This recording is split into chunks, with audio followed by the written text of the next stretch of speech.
औज़ुबिल्लाहिमिनश्शैतानिर्रजीम बिस्मिल्लाहिर्रहमानिर्रहीम। अस्सलाम वालेकुम जी। उम्मीद है आप सबका पेपर बहुत अच्छा हुआ होगा। आज केमिस्ट्री क्लास 10th का पेपर था। ये जो पेपर है ये हार्ड एरियाज़ का है। ठीक है, बच्चे परेशान है जी हार्ड एरिया क्या है। तो इस्लामाबाद और पिंडी में आने वाले सारे स्कूल्स लोकल कहलाते हैं। फेडरल बोर्ड के 2 वर्जन्स होते हैं पेपर के, ग्रुप्स नहीं होते। ऐसा नहीं होता कि फ़र्स्ट ग्रुप में कोई पेपर आ रहा है सेकेंड ग्रुप में नहीं।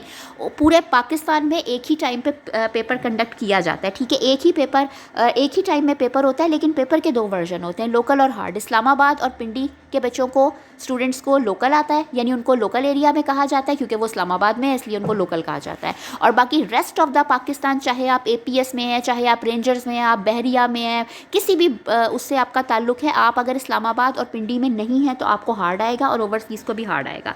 ये पेपर रिव्यू है, इसमें आपको ये जो शॉर्ट क्वेश्चन वगैरह हैं ये भी सॉल्व करके भी बताए जाएंगे। ठीक है, तो अब मैं आपके केमिस्ट्री के इंस्ट्रक्टर को दे रही हूँ, वो आपको गाइड करेंगे कि ये पेपर कैसे सॉल्व करना था, और जस्ट अपना चेक कर लें। ठीक है जी, चले अप टू हिम। अस्सलाम वालेकुम। अब मैं आपको बताने लगा हूँ तमाम क्वेश्चंस के आंसर्स और रेफरेंस कि आप इसका आंसर कहाँ से देख सकते हैं। अगर डिटेल्ड आंसर है और अगर शॉर्ट आंसर है तो मैं आपको बता देता हूँ। होमोलॉगस सीरीज़ में CH2 से जो डिफ़र करते हैं इसके बारे में आपने लिखना था, ये आपको ऑर्गेनिक कंपाउंड की कैरेक्टरिस्टिक में मिल जाएगा। इसके बाद यूरिया क्यों वाइडली यूज होता है एज अ फर्टिलाइज़र, तो इसका आंसर है कि यूरिया में 46.6% नाइट्रोजन होती है। इसके अलावा ये इजीली बन जाता है और ये हाइड्रोलाइज होकर कार्बामेट बनाता है, N2H2 देता है, जो कि प्रोटीन्स होती हैं, प्लांट्स के लिए एसेंशियल होती हैं। अगला क्वेश्चन है why does ice float on the top of the water, describe it's benefit. Ice float on the top of the water, इसका आंसर आपने ये देना है कि जो बाकी मटेरियल्स होते हैं, यानी कोई भी लिक्विड होते हैं, वो जितना जो है मतलब ठंडे होते जाते हैं वो श्रिंक होते जाते हैं, यानी कंडेंस होते जाते हैं, तो उनकी डेंसिटी एक पॉइंट पर कॉन्सनट्रेटेड होती है, यानी बढ़ जाती है। लेकिन पानी 4 डिग्री के बाद जब ठंडा होता है तो एक्सपैंड कर जाता है और उसकी डेंसिटी कम हो जाती है। डेंसिटी कम होती है तो क्या होता है, बर्फ़ पानी पर तैर रही होती है। तो ये जो बर्फ़ है ये एक इंसुलेशन बना देती है नीचे मौजूद मछलियों के लिए, गर्मी की भी, और अगर बर्फ़ नीचे होगी तो मछलियों का हिलना जुलना और रह पाना नामुमकिन में से एक है। अगला क्वेश्चन है write some sources of harmful effects of nitrogen oxides. तो आपने नाइट्रोजन ऑक्साइड्स के ऑटोमोबाइल इंजन, कार्स का इंजन, रेडिएटर, ये 3 चीज़ें आएंगी। अगले क्वेश्चन में आता है ओजोन डिप्लीशन। इसमें आपने carbon tetrachloride CCl3 carbon CFC carbon chlorofluorocarbon की ओजोन डिप्लीशन करके दिखानी है कि कैसे UV रेस से ये टूटती है और नेट रिएक्शन क्या बनता है।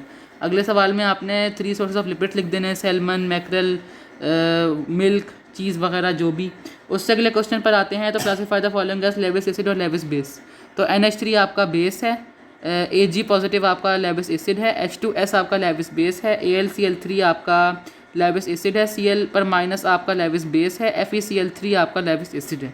आपने रीज़न लिख दें या ना लिखें इससे फ़र्क नहीं पड़ता, चूँकि ये बहुत आपके पास सिर्फ 14 लाइन होती हैं और ये 6 क्वेश्चन हैं, तो जिन्होंने सिर्फ इसके बारे में लिख दिया वो भी सही माना जाएगा। What are the main source of organic compound, describe any one source briefly. Organic compound के सोर्सेज में आ जाते हैं पेट्रोलियम, कोल गैस के बारे में, डिस्ट्रक्टिव डिस्टिलेशन के बारे में आपको लिखना है। Write down IUPAC names of the following. पहले में 3 कार्बन है, सिंपल बॉन्ड है, सिंगल सिंगल, तो प्रोपेन है, तीसरा पेंटेन है, चौथा ब्यूटेन है। और classify the following as acidic, basic और न्यूट्रल। तो अगले में आते हैं H पॉजिटिव आयंस की कॉन्सेंट्रेशन है, क्योंकि H पॉजिटिव आयंस की कॉन्सेंट्रेशन -7 से लेस है तो ये बेसिक है। उससे अगले में OH नेगेटिव की 4 है, यानी H की जो है वो 11 होगी, H की 10 होगी, तो जिसका मतलब है H की 10 है तो एसिडिक है। उससे अगला -7 है, 7 का मतलब होता है बेसिक है, चूँकि वो भी 7 होगी। उससे अगले में आते हैं state necessary conditions for chemical equilibrium. तो केमिकल इक्विलिब्रियम की नेसेसरी कंडीशंस, प्रेशर, वॉल्यूम वगैरह वाली आपने लिख देनी है। उससे अगले क्वेश्चन में यूरिया बनाना है। यूरिया बनाने के लिए आपको पता है कार्बन डाइऑक्साइड और अमोनिया होती है, उससे कार्बामेट बनती है, फिर उसकी डिहाइड्रेशन की जाती है। आगे आ जाते हैं फंक्शनल ग्रुप में। तो इसके अंदर फंक्शनल ग्रुप NH2 अमाइन है और इसके अंदर ईस्टर है, ग्लिसराइड है। Water microscopic characteristic of both forward reverse reaction, ये आपके केमिकल इक्विलिब्रियम के एंड पेज पर नीचे एक फ्लो चार्ट की सूरत में आपको मिल जाएगा। Derive an expression for the equilibrium constant. तो इसको आपने लिखना है CH3OH upon CO into H2 पर पावर 2। तो मोल DM पर -3 से कट हो जाएगा, तो आंसर बचेगा मोल पर 2 और DM पर -6। उसके आगे है इनसॉल्वेबल प्रोसेस के रिएक्शंस लिख देने कार्बोनेशन टावर में, अमोनिया रिकवरी टावर में। उसके बाद अगले क्वेश्चन पर आते हैं। तो आपने टेट्राक्लोरोइथेन बनानी है, ethyne from ethyne. Right complete equation in 2 steps, यानी आपने अल्केन यूज़ नहीं करनी, अल्काइन यूज़ करनी है कि हेलोजिनेशन नहीं है। आपने इसका कंप्लीट रिएक्शन लिखना है कैटलिस्ट के साथ। Write down 2 harmful effect of domestic waste as water pollutant, के पानी में से डिटर्जेंट निकलता है और उसके अलावा एरोबिक बैक्टीरिया होते हैं। उसके अलावा अगला क्वेश्चन है write complete balance neutralization reaction between carbonic acid H2CO3 और पोटेशियम हाइड्रोक्साइड KOH। नेक्स्ट है what is stratosphere, why is the temperature of upper stratosphere high. तो आपने लिखना है कि अपर स्ट्रेटोस्फेयर का टेम्परेचर हाई क्यों होता है, क्योंकि इसके अंदर ओजोन के रिएक्शन होते हैं डिप्लीशन के, जिससे हीट निकलती है। अगला क्वेश्चन है ऑक्सालिक एसिड की प्रिपरेशन इथाइन से यानी KMnO4 के रिएक्शन से। उसके बाद है इलेक्ट्रोडिफाइनिंग ऑफ कॉपर, इसमें आपने एनोड कैथोड रिएक्शन लिखने हैं और इलेक्ट्रोडिफाइनिंग लिखनी है, तो आपको 3 नंबर पूरे मिल जाएंगे। उससे अगले क्वेश्चन में आपने अराहीनियस एसिड बेस को एक्सप्लेन करना है, HNO3 H2SO4 NaOH KOH को एक्सप्लेन करना है। उसके बाद हेलोजिनेशन है अल्केन की, इसको एक्सप्लेन करना है, मीथेन की करके दिखानी है। उससे अगले क्वेश्चन में प्रोटीन्स के 4 यूज़ बताने हैं, उनकी सोर्स बतानी है। उसके बाद सॉल्ट हार्ड वाटर क्यों है, क्लार्क्स मेथड जो कि टेम्परेरी हार्ड में आता है, आयन एक्सचेंज मेथड जो कि परमानेंट हार्ड में आता है, उसको एक्सप्लेन कर देना है। एसिड ड्रेन क्या होती है, इसके क्या इफेक्ट होते हैं, क्यों बनती है, कौन सा एसिड होता है, HNO3 H2SO4 की फॉर्मेशन दिखानी है।